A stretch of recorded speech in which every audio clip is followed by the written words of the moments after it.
మీ business ఏదైనా మీ ఊర్లో promotion చేయాలంటే అది సుమన్ టీవీతోనే సాధ్యం. ఇప్పుడే సంప్రదించండి. కార్డు లో కొడుకు పేరు ఒకటే ఉంది, కార్డు రాకపోయింది. తర్వాత ఇంకొక సందర్భం ఏంటంటే రేషన్ కార్డు లో పేర్లు చేరలేదు.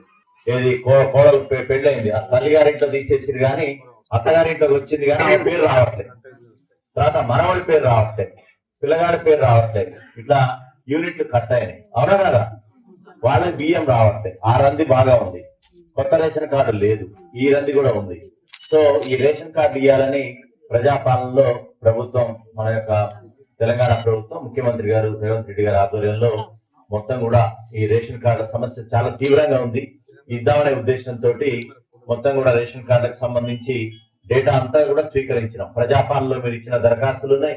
కులగణాలలో కూడా ఇల్లు తిరిగినప్పుడు రేషన్ కార్డు ఉందా లేదా కూడా రాసుకున్నాం, అది ఉంది.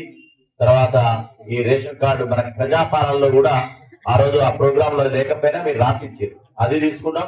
తర్వాత యూనిట్లు మీ సేవలు అప్లై చేసి ఆ 7-8 ఏళ్ళు అవుతుంది. మీరు కోడలు చేరాలని మిస్ అయినటువంటి సభ్యులు మీ ఇంట్లో అందరికి బియ్యం రావట్లే.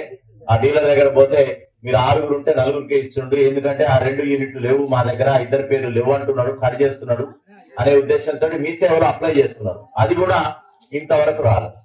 సో ఈ 4 ఏదైతే ఉన్నాయో ఈ దరఖాస్తులన్నీ మా దగ్గర ఉన్నాయి. సో ఇవన్నీ కూడా చదివి వినిపిస్తారు.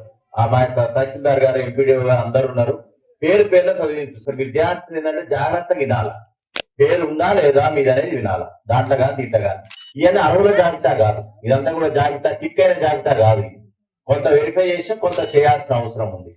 కాబట్టి ఆ వెరిఫై చేసిందా రిమార్కులా చదువుతారు, లేకపోతే మిగతా అంతా కూడా పేరు ఉందా లేదా చూడండి, అది కూడా దర్యాప్తు చేస్తాం. మీరు కూడా చెప్పచ్చు రేషన్ కార్డుకి అర్హత ఉందా లేదా. దీంట్లో పేరు తప్పిపోయిన వాళ్ళకి కౌంటర్లు పెట్టినాం. అక్కడ 4 కౌంటర్లు ఉన్నాయి, 4 కౌంటర్లు ఉన్నాయి, రసీదులు కూడా పెట్టాం. ఎవ్వరు కూడా రంది పడాల్సిన అవసరం లేదు. నా పేరు లేకపోయా నాకు వస్తుందో రాదోగా అనే రంది పడాల్సిన అవసరం లేదు. ప్రతి ఒక్క దరఖాస్తుని ఈ రోజు ఒక్క గ్రామం పెట్టాం. మన గ్రామంలోనే రాత్రి దాకైనా ఉంటారు. మీరు చివరి కాగితం ఇచ్చేదానికి కూడా మా వాళ్ళు ఉంటారు. సో అన్నం కూడా కట్టుకొని వచ్చారు, వాళ్ళు డబ్బా తెచ్చుకోరు, మీకు రంది లేదు.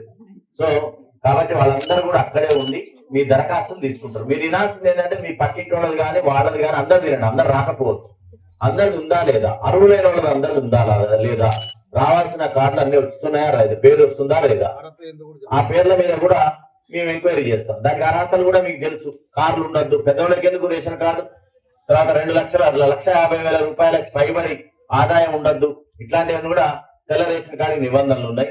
సో దాని ప్రకారంగా మళ్ళీ ఎంక్వైరీ కానీ కూడా మేము గ్రామంలో ఎంక్వైరీ చేసుకుంటాం. కొన్ని ఎంక్వైరీ అని కొన్ని కాలే, పేర్లు అయితే చదువుతాం. మీరు మీ పేరు వచ్చిందా లేదా కూడా చూసుకోవాలా. దాంట్లో ఎవరైనా తప్పిపోతే మాత్రం ఏమాత్రం ఆందోళన చెందకుండా అక్కడ కాగితం ఇస్తే ఇవాళ సాయంత్రం నుంచే మళ్ళీ అవి కూడా ఎంక్వైరీ స్టార్ట్ చేస్తాం. అందరికి వస్తాయి, అర్హులైన ప్రతి ఒక్కళ్ళకి వస్తాయి.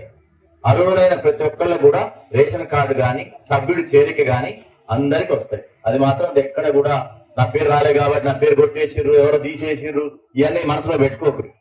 కాబట్టి మీరు కాగితాలు ఇవ్వటంలో అప్పుడు ఇవ్వకపోవచ్చు, ఊళ్ళో లేకపోవచ్చు, ఇవన్నీ ప్రాబ్లం రావచ్చు, అది ఇవ్వచ్చు. తర్వాత ఇవాళ కూడా ఊళ్ళో లేనటువంటి వాళ్ళు తప్పిపోయారు అనుకోండి, రేపు కూడా మండల ఆఫీసులో ఇవ్వచ్చు. ప్రజాపాలన సేవా కేంద్రం అని మన ప్రజాపాలన ప్రభుత్వం ఏర్పాటు చేసింది. దాని ప్రకారం మీరు మండల ఆఫీసు పోయి తహసీల్దార్ ఆఫీస్ లో రేషన్ కార్డు ప్రజాపాలన సేవా కేంద్రం పోర్టల్లో ఇస్తే అది తీసుకుంటారు, మీ సేవలో ఇచ్చినా తీసుకుంటారు. ఇది నిరంతర ప్రక్రియ, ఒక రోజుతో అయిపోయేది కాదు. 26వ తారీఖు నుంచి ఇచ్చే ప్రోగ్రామ్ స్టార్ట్ అవుతుంది. అంతేగాని 26వ తారీఖు రాకపోతే రానట్టు ఇవన్నీ లేదు.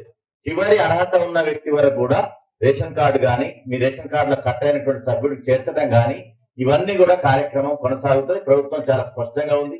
మన ముఖ్యమంత్రి గారు కానీ, శాసనసభ్యులు కానీ, మంత్రి గారు కానీ పేద ప్రజలకు న్యాయం చేయాలా, రేషన్ కార్డు రాలేదు, చాలా ఇబ్బందుల్లో ఉన్నారని చెప్పేసి పట్టుదలగా ఉన్నటువంటి పరిస్థితి. ఇది రేషన్ కార్డు ఫస్ట్ ప్రోగ్రామ్.